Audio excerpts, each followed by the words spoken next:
Sanibona, phinde nginibingelele futhi namhlanje kuhlezi kuyintokozo ukuthi sihlangane ngamazwi kaNkulunkulu, kuhlezi kumangaza, kuhlezi futhi kumnandi ukuthi sihlangane ngezinto eziwusizo. Kufana noma nizohlangana nje niyi-community, niyi-group thizeni, nihlangane ngokuthi nizoshera izinkinga enibhekene nazo, nizoshera ama-views enu, nizoshera ama-opinions enu, nizoshera zonke izinto enifuna ukuzibona ziwushintsho nenguquko empilweni yenu, nizoshare ukuthi mina ngesizo ukuthi mina nga-applya ngale ndlela, mina ngasebenzisa le website yabo, sharing all those ideas. Ngokushera kwenu kanjalo niyasizana ekuthenini zonke izinto nizithole, zonke izinto nizifumane, nomunye ashere nomunye, nomunye abele omunye, lo kade engenalo usizo aluthole, nalo kade efisa ukwazi lokhu akwazi, nalo bengalazi leli qiniso alazi, khona lizoba usizo empilweni yakhe. So ukuhlangana kwethu ngezindaba zikaNkulunkulu, it is by sharing izwi uJehova alitshala kakhulu ezinhlizweni zethu, because uNkulunkulu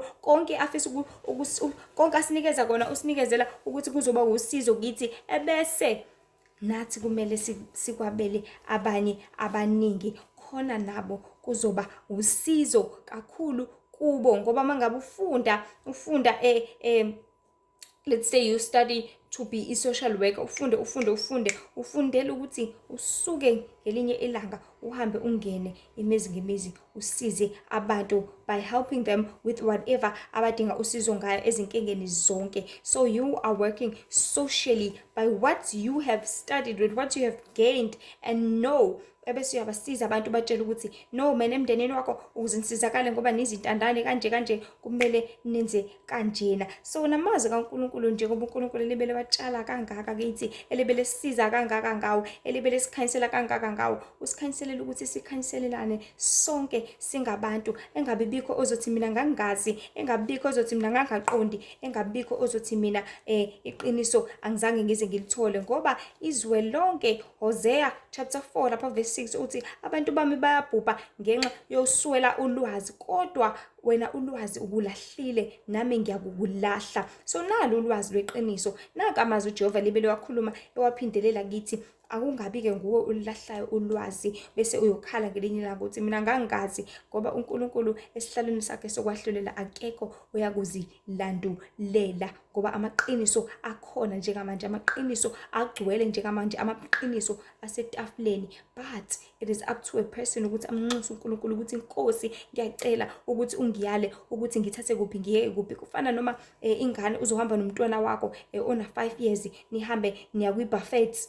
Wena mzali uyazi ukuthi yini elungele umntwana wakho, kunezinto ezingekho right lana, khona izinto allergic kuzona, khona izinto angazidla, akayidli inyama yokuthi udla u1 no2 no3. So into ekumele ayenze umzali kuleya buffet, uzothi semile eduze kwetafula kumele alinde athi ma sacela uzongisiza ngokukhetha. Umzali uzoyitshela ukuthi okay, this is good for you, this is good, this is not good, ungakuthathi lokhu, uthatha lokhu nalokhu, konke kuningi, right? So siphila esikhathini lapho khona lonke ulwazi lugcwele lisabalele, but it is your job, umsebenzi wakho njengamanje ukuthi kube ngonxusa umoya kaNkulunkulu ukuthi ukusize ukwazi ukuqonda ukuthi yini odinga ukuyazi, yini odinga ungayazi.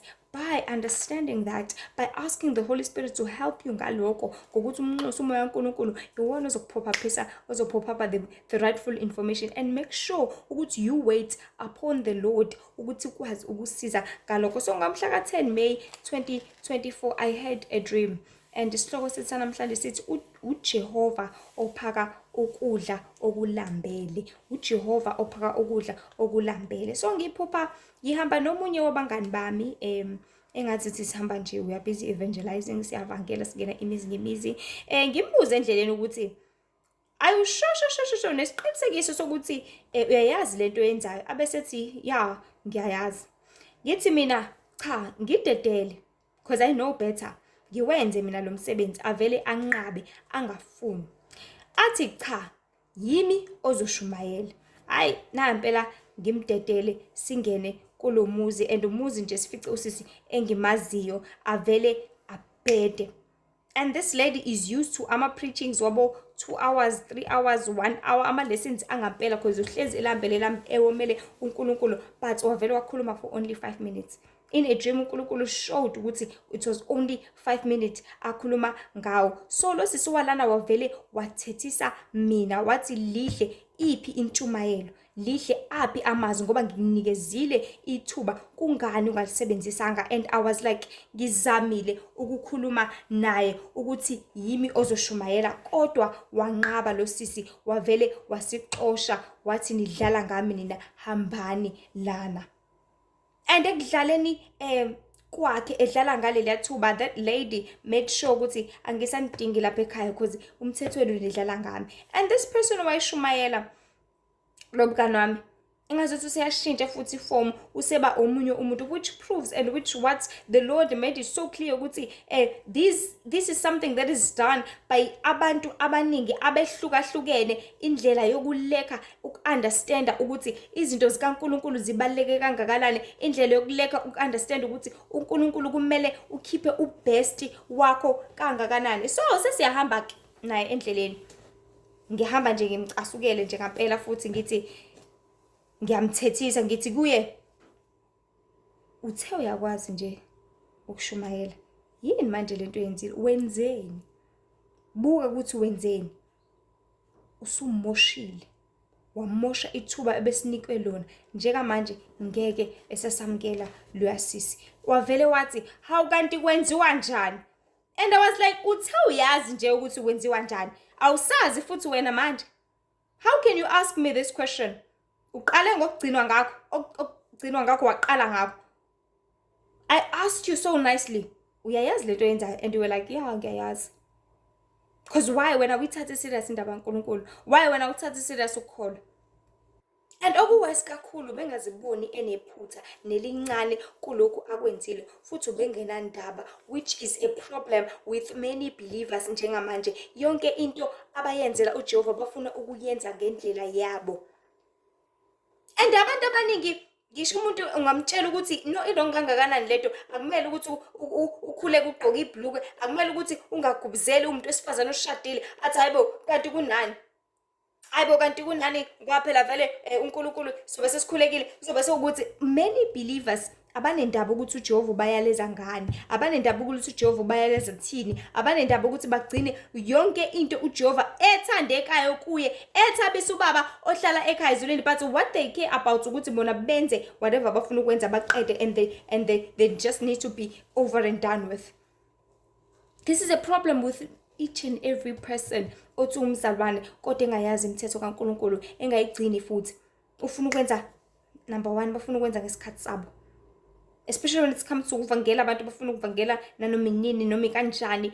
Ufuna umuntu akholwe afuna ukuya enkonzweni mengabe ezize ngazi ngaya namhlanje, ufuna ukuya enkonzweni mengabe nogqozo, ufuna ukwenza ngendlela yakhe ngaso sonke isikhathi. It's all about bona. Number 2, ufuna ukwenza ngokucabanga kwakhe. People of God, we must understand ukuthi izingqondo zethu are not that smart. We are not having such wisdom. Le eyababohlala ekhaya ezulwini, le athanda ukuthi sibe nayo. Thina abantu sithatha ngokuthi into masingifundile ngayifaka ingqondo yami, then that is it. No, it's not it. Akwanele lapho. And many people bathanda ukwenza izinto ngokucabanga kwabo, ukuthi mina ngicabanga, mina ngibona kanje. Uthi uyalezi ukuthi endlini kaNkulunkulu azingeni izicathulo athi hayibo kuyabanda nje, mina ngibona ukuthi noma singayigqoka namhlanje ayikho inkinga. Kanti kunani? Yazi bantu bakaNkulunkulu, kumele si-understand ukuthi yabona nje uJesu esezulwini uyabona emhlabeni, ubona yonke into eyenzakalayo, ubona bonke abantu abanenkani abangafuni ukwenza ngendlela yakhe, ubona yonke into eyenzakalayo enengekayo ngaphambi kobuso bakhe. It's unfortunate ukuthi ubaba ohlala ekhaya ezulwini abantu abamboni, and bazoqhubeka bangamboni, bangamazi, because bafuna ukwenza ngendlela yabo. Fana nawe emsebenzini wakho, if uzoyaleza utshela i-code of conduct ukuthi lapha emsebenzini ugqoka i-uniform, ugqoka kanje kanje kanje. And the fact that umlungu uhlezi ekhona, uzohlezi uhloniphake, uzohlezi ku-respect uyigqokile i-uniform yakho waba right. Mase kuthi uyahamba mhlawumbe uyovakasha phesheya nani nani, uyiqhamukele uyigqokile umathanda, because uyazi ukuthi akakuboni vele. Which is what is happening with many people. Bathatha ngokuthi vele uNkulunkulu asimboni, abathatha ngokuthi vele uNkulunkulu akekho eduze kwethu, so we can do anyhow, singenza noma kanjani, siyagroove ke gogo. uJehova usethathwa njengomkhulu thizeni. Ukuthi noma singenza kanjani vele uJehova owamukela zonke izinto, vele uJehova uthanda bonke abantu bakhe, vele uJehova uzosixolela, vele uJehova u1 no2 no3. People, ayikho into enjalo. Yekelani ukudlala ngoJehova. Yekelani ukuthatha izinto zikaNkulunkulu isinomi kanjani. Ungcwele ngaleyo ndlela uNkulunkulu? Is he that dirty? Like that girl obengenandaba ukuthi awukanti kunani, kanti kwenziwa njani? And usho ngeattitude ukuthi kanti kwenziwa njani. Why? Because ufuna ukwenza ngendlela yakhe, ufuna ukwenza ngengqondo yakhe, ufuna ukwenza ngendlela mhlambe afunde ngayo ukuthi okay, abanoshumayela ngithi umbuso wezulu ususondele, afika asho lokho kuphela. Ufuna ukwenza ngokuthanda kwakhe, not digging deep ukuthi mase ngifike emzini nomuntu kumele ngihloniphe, mase ngifike emzini nomuntu kumele ngikhuleke, mase ngifike emzini nomuntu kumele ngicele, mase ngifike emzini nomuntu kumele ngithi. Ufuna ukwenza ngokuthanda kwakhe. And abanye bahamba ngokulalela imizwa yabo ukuthi now I feel like ngakhuluma isikhathi eside, now I feel like ngakhuluma isikhathi esincane, now I feel like I don't feel like ngapreach namhlanje, I don't feel like. How about you allow the Holy Spirit? Because she talked for like 5 minutes. Wabe sebona konke ku right, wabona yena seku right sekuphelelisiwe. This lady is used to 1 hour preachings or ama lessons wesikhathi eside. It's very unfortunate ukuthi le lady ujwayele izinto ezinde, ujwayele izintshumayelo zesikhathi eside, ujwayele ukutshela amaqiniso. And for 5 minutes it's just isikhathi sokukhuleka naso futhi singekho. So imizimba yethu njengoba idokodo likamoya ongcwele yiwo oqondayo number 1 imiphefumulo ukuthi idingani futhi ilambele kuphi ukudla futhi ngasiphi isikhathi lokhu uJehova athanda ukuthi abantu baphakelwe khona ngesikhathi esifanele. Yes, ulwazi onalo ngoJesu luyiqiniso, I know, futhi lungukudla okumnandi, but uthola ukuthi akukona lokhu umuntu akudingayo ngaleso sikhathi. Like a person aye emsebenzini alangazelele ukuthi mebuye emsebenzini adle ujeqe no beans, acabange nje enhlizweni yakhe ukuthi yabo ngazuthi nje ngadla ujeqe no beans, athi uyafika kuphekwe istampu wena uzosidla because naso simnandi, siyadleka, siyanambitheka fine, kodwa inhlizweni yakhe ubelangazelela lokhu akudingayo. And uma ekuthola uzohlezi efuna ukukudla. Like if you go to a certain church uthi uyafika ufice nje lelizwe kade ulidinga uthi awe ma yazi umfundisi nje ngimthunyelwe uNkulunkulu. Omunye mufika umshumayelo umvangela athi awe ma ngikulethelwe inkosi, yazi wavela shaya esikhonkosini, washaya ngqo lento engidikayo, wazongitshela ngqo indaba zami, yazongitshela ngqo lento ade ngicabanga, yazovela waphendula yonke lembuzo kade ngiyibuza yona. Why? Because the Lord understood ukuthi lo muntu lo ulambele ukudla imfino, hambe umphakela imfino, ulambele ukwazi ukuthi imfebo kanti iyabulala, hambe ufike umtshele ngemfebo ukuthi izisono izomfaka esihogweni, ulambele ukwazi ukuthi abantu abasebashona kahle kahle kwenzakala ngabo, why befike emaphushweni kanti bakuphi kwenzakalani ngabo, hamba ufike ukhulume ngokufa kulo lesuku ngalesa sikhathi, hamba uyokhuluma ngokufa namhlanje enkonzweni, because the Lord understand and knows ukuthi abantu balambele ulwazi onjalo, abantu balambele ukudla onjalo. That is why ngaso sonke isikhathi, whether umvangeli, umfundisi, umshumayele, whether you are a person a messenger ehlezi imiphambi kwabantu, you are out to wait and let the Holy Spirit use you, ikusebenzise khona uzophakela ukudla abantu abakudingayo ngesikhathi abakudinga ngaso, so that abantu bezokwazi ukutholana noJehova, bezokwazi ukubuyela kuye. Because if you go to the church ufike uthole lamazwi owadingayo, ufike uthole lokho kudla, definitely for sure uzohlezi ubuyela. Fana semzini umuntu uzofika bakuphakela ukudla kumnandi, uzohlezi ufuna ukufika ngaleso sikhathi khona bezophinde bakuphakele futhi, baphinde bakuphakele futhi.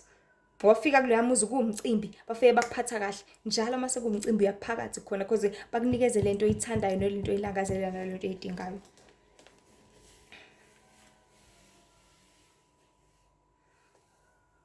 And le ndaba deep within, it talks about umphefumulo wakho, it talks about your soul, because your soul understand ukuthi udingani. Your soul understand ukuthi ulangazelelani. And ingaphakathi lakho lizokhuluma ngaphakathi uthi yazi menga understand ukuthi why kunamabandla amaningi kangaka, Abapostoli waye bekhonza kanje ushembe kwenzakalani vele emhlabeni? Uhlale nje uyibuza ucabange uvele ngqongqoze umuntu athi ulethe indaba ezinhle zaNkulunkulu. That is when sekulindeleka wena-ke ukuthi uyamdedela yini umoya kaNkulunkulu, uyawudedela yini umoya engcwele ukuthi usebenze ukuphendule impendulo zakho. So abantu before we get to this, ngaso sonke isikhathi nihlezi nazi abantu ukuthi umoya kaNkulunkulu, we always know ukuthi udingani. Umoya kaNkulunkulu will always know ukuthi ulambeleni, and iwona uyohlezi ukuphakela ukudla okudingayo. So abantu bazomdela uJehova ngenxa yalabo bantu abenza isinome kanjani amazwi kaNkulunkulu. Because lento ayikho ngoNkulunkulu kubona. It's all about izindaba zabo. It's all about ukuxoxa nani. It's all about them and uNkulunkulu ezingemuva, or which ekugcineni it is not God.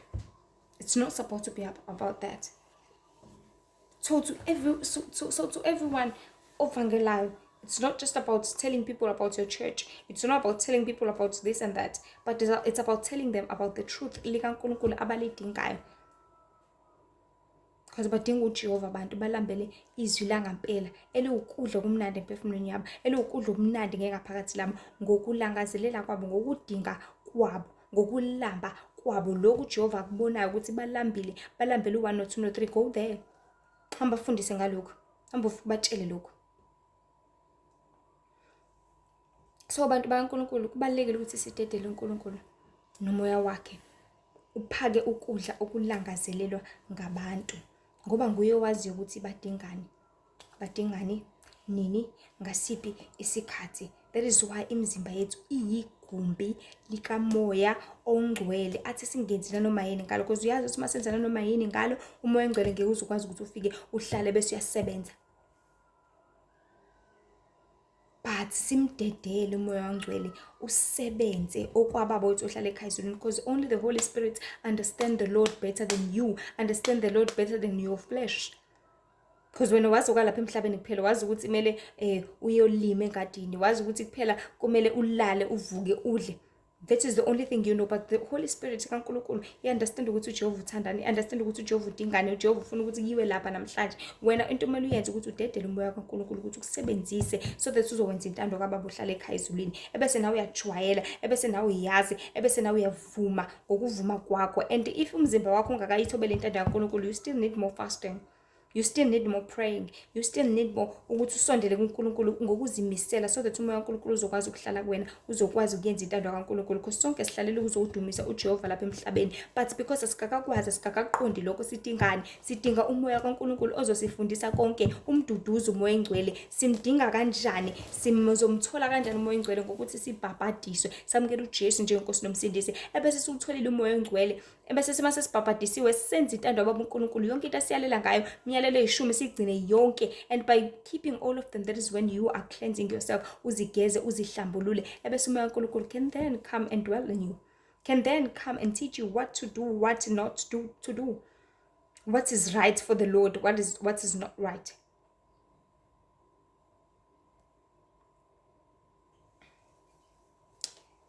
So as ngibhala le ndaba, ngipinde ngicela ubaba ohlala ekhaya ezweni ukuthi yini enye kumele ngikhulume ngayo.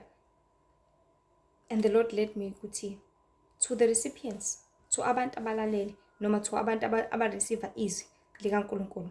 Umoya kaNkulunkulu uyazi ukuthi udingani, uyazi ukuthi ulambeleni. Wena into kumele uyenze nje kuphela ukuthi ukhuleke kuJehova, umcele ukuthi akuholele kulwazi oludingayo. Like that child ozofika ame lapha kwibuffet, ame eduze kwetafula, abesecela uma wakhe, mase acela ukuthi ungisize bandla, ungikhethise la, ikuphi ukudla okungilungele, ikuphi ukudla okuright for mina. So umama ngoba uyazi ukuthi ingane yami inenkinga isheshe ikhwehlele, uzothi ungawuthatha usweet. Ngoba ingane yami inenkinga yokuthi ebusuku iyacinana, iyahefuzela ebusuku, ungakudli lokhu, ungawuphuzi lo drink ubanda kakhulu, ngcono uphuze lokhu, ungawuphuzi lo juice, ngcono uphuze lokhu.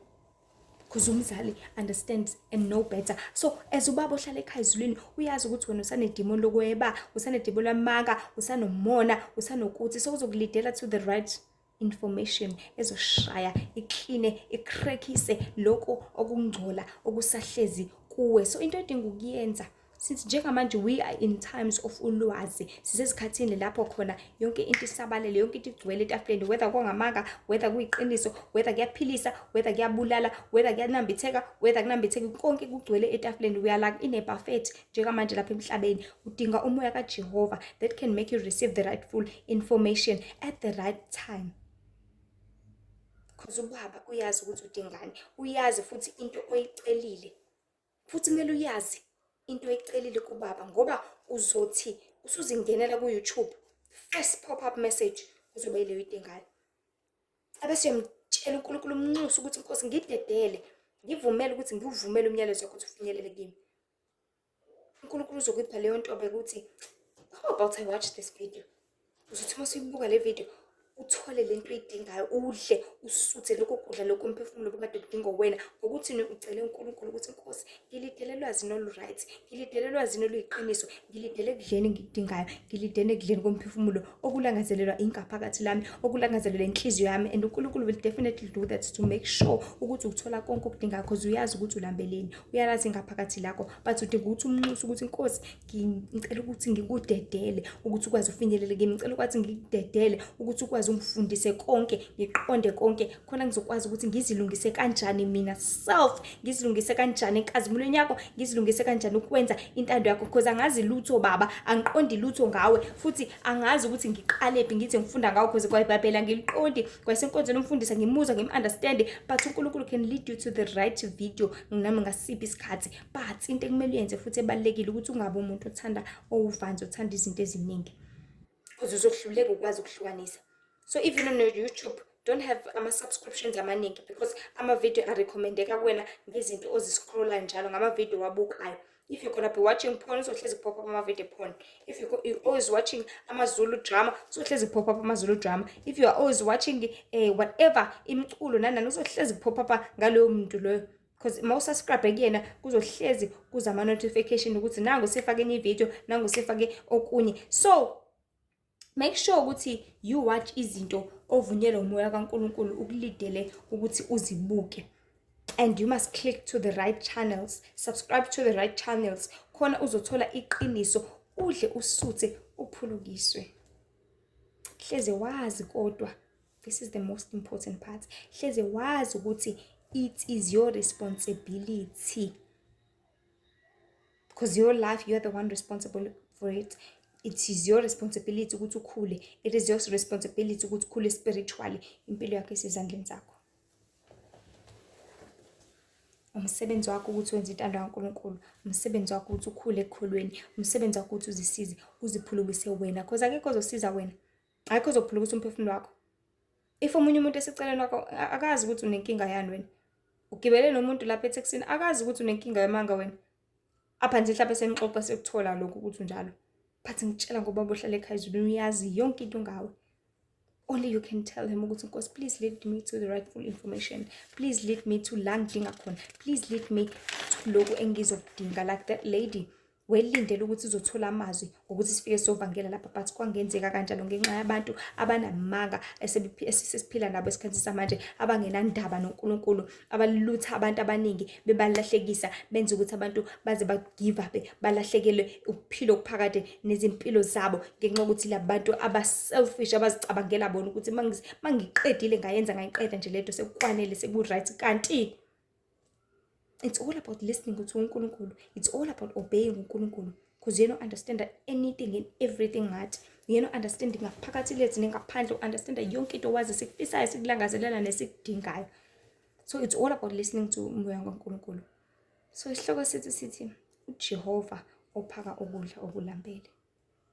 Hleze wazi ukuthi ngisho umfundisi emalapha phambili epulpit, yabo waqala nje wakhuluma indaba zakhe, njalo yena ukhuluma ngeindaba zakhe, ukhuluma ngomndeni wakho, ukhuluma ngokuthi nokuthi, akakuphakela ukudla okulambele lokho, akakuphakela ukudla okudingayo, but uyiphakela iy'ndaba zakhe, umoshela isikhathi. It's all about you understanding ukuthi ulambeleni, bese uyayicela ulangazelele uNkulunkulu khona uzoyithola. Because if uzoqhubeka ulalela izinto eziphakwa abantu ezingamanga, uzogcina usulahlekelwe ithemba uNkulunkulu, uzogcina usulahlekelwe ithemba eqinisweni, uzogcina usungasazi ukuthi uJehova can actually respond. uJehova can actually give you what you need. uJehova can actually akuphakela ukudla okudinga ukulangazelela umphefumulo wakho. But don't give up kuNkulunkulu, please. Ungalinge waze walahla ithemba kuNkulunkulu, ngoba yena uyakuthanda, uyakulangazelela. So umcela uNkulunkulu ukuthi Nkosi, cela ukuthi ungiholele kulwazi engiludingayo, kulwazi engililangazelelayo. And it's your responsibility. Njengengane esikoleni, uthisha ufika afundise ebhodini, i-responsibility yayo ukuthi yenze njani, iqhubeke ilandele. Imlandele noma sesitafini, noma ithi ngeke, mina ngi-understand-anga ngeke, ngicela ungitshele nalokhu, ngicela yazi wena thisha uchaza kangcono. So it's your responsibility if you're gonna grab the truth, maybe using this mouth, maybe using these videos, it is your responsibility to go to another videos, ufunde, wazi ukuthi uNkulunkulu uthini kahle kahle. Kumsebenzi wakho, you are the one responsible for your growth. You are the one responsible. But you need to ask umoya kaNkulunkulu uqala ukuthi usize. Because wena wazi, awuqonde noJehova uyakwazi lokho. So mcele, mlinde, ungaze wathatha okurongi. Uthi hayi vele bathi ukukholwa kusenhliziyweni uthathe lokho, kanti kungamanga. uJehova iqiniso lakhe likhona abantwana bakaNkulunkulu, likhona. But it's all about you. Ulicele uNkulunkulu ukuthi alifikise kuwena, and it's all about receiving it. Ulithathe, ulisebenzise, khona lizokusiza impilo yakho, khona uzokhula. Because lapha emhlabeni sihlalela ukuthi sifunde sonke, yonke into. Each and every day must be a lesson to you, a lesson. Isifundo thizeni, isifundo. Ufunde something ngempilo.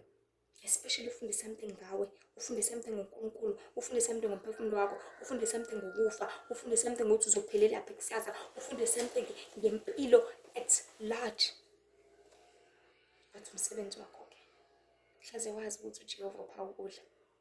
And to all abantu abenza umsebenzi kaNkulunkulu, please ensure ukuthi uvumela uNkulunkulu ukuthi akusebenzise. Ungaphakeli abantu ukudla abangakudingi, ungaphakeli ukudla abantu abazokwenza ukuthi abantu bamlahle uNkulunkulu, bamlaqaze ngenxa yezinto zakho eziphafuza ziphaka inkohliso noma ezisetshenziswa imoya engafanelekile yobumnyama. But allow the Holy Spirit to use you so that abantu bezokwazi ukulazi iqiniso, baphulukise, because abantu bamlambele ngempela uJehova, bamdinga ngempela, balidinga ngempela leqiniso leli wena olukhodlile mhlasimpe, leli wena olaziyo. Be the light of the world. Be the salt. Ungabe usawuthi udumbele, odumile, kodwa usawuthi olethi taste, unambithekayo, udingakalayo kulokudla lokhu ukuze u-add i-taste ne-flavor ngaso sonke isikhathi. So nje lo mlayezo nje omncane uJehova ufisa sikwazi ukuthi umsebenzi wakho ukuthi umlangazelele, umsebenzi wakho ukuthi umfune, umsebenzi wakho ukuthi unxuse umoya wakho ukuthi ukulidele ku-information right. And uzokwenza lokho uJehova. But udinga wena kuphela ukuthi umlangazelele, umnxuse, umcele. And people, into ekumele si-understande kakhulu ukuthi yonke into oseyikhulekelile, ungalinge walenza iphupho lokuthi uyikhohlwe. Ungayikhohlwa. Because uNkulunkulu really does respond. Ukhona yini umuntu ecela umzali wakhe mase ecela ukuthi ungithengele ikhompyutha, abese yakhohlwa ukuthi ucela ikhompyutha? No. But uyahlala ulinde noma ungalinda 3 months, but uyakukhumbula ukuthi uthi sekunika ukukhumbula ukuthi hayibo, uma kumbe ngamcela ikhompyutha yazi. So azi ukuthi uma ukhulekela ukuthi uNkulunkulu akholele to the rightful information, ukwazi ucele nomoya ukwazi ukubona ukuthi no man, nangu uNkulunkulu seyaphendula, nangu sengilida to this information. Umdedele uNkulunkulu, umvumele akusize ngoba wazi ngawe, uqonda ngawe, wazi yonke into futhi ulindele ukuthi akusize. Inkosi nje ibe nani, inkosi nibusise. Ningakhohlwa ukuthi uNkulunkulu uyasizonda isono, uNkulunkulu uyabuthanda abungcwele. Amanye ama-video akhona ku-TikTok uLihle Ithemba, amanye akhona ku-Insta, it's the same videos on Instagram and same videos on Facebook, and nemibhalo ekhona futhi ku-Facebook lapho ngithayiphile just for abantu who probably thothukana idatha ngaleso sikhathi, but afunde nje imiyalezo kwababa wethu ohlala ekhaya ezulwini. So inkosi nje ibe nani, inibusise kakhulu. Lo uLithemba wakwaMzobe. Ngisathi ukuthi inkosi inisize, ningakhohlwa ukudlulisa nje imiyalezo nakwabaningi abayidingayo, because baningi abalambile, baningi abamdinga uNkulunkulu, baningi abalidingayo iqiniso khona bezokwazi ukuzisiza, baphulukiswe, bathole ukuphila okuphakade, ngoba ilokhu Baba uhlala ekhaya ezulwini akulangazelelayo. So ikusasa lakho lilele ezandleni zakho, ikusasa lakho lilele kuwena. You are the one responsible for it. Sebenza manje, buyela kuJehova, uphenduke ngoba umbuso wezulu ususondele. Nkosi ibe nani. Amen.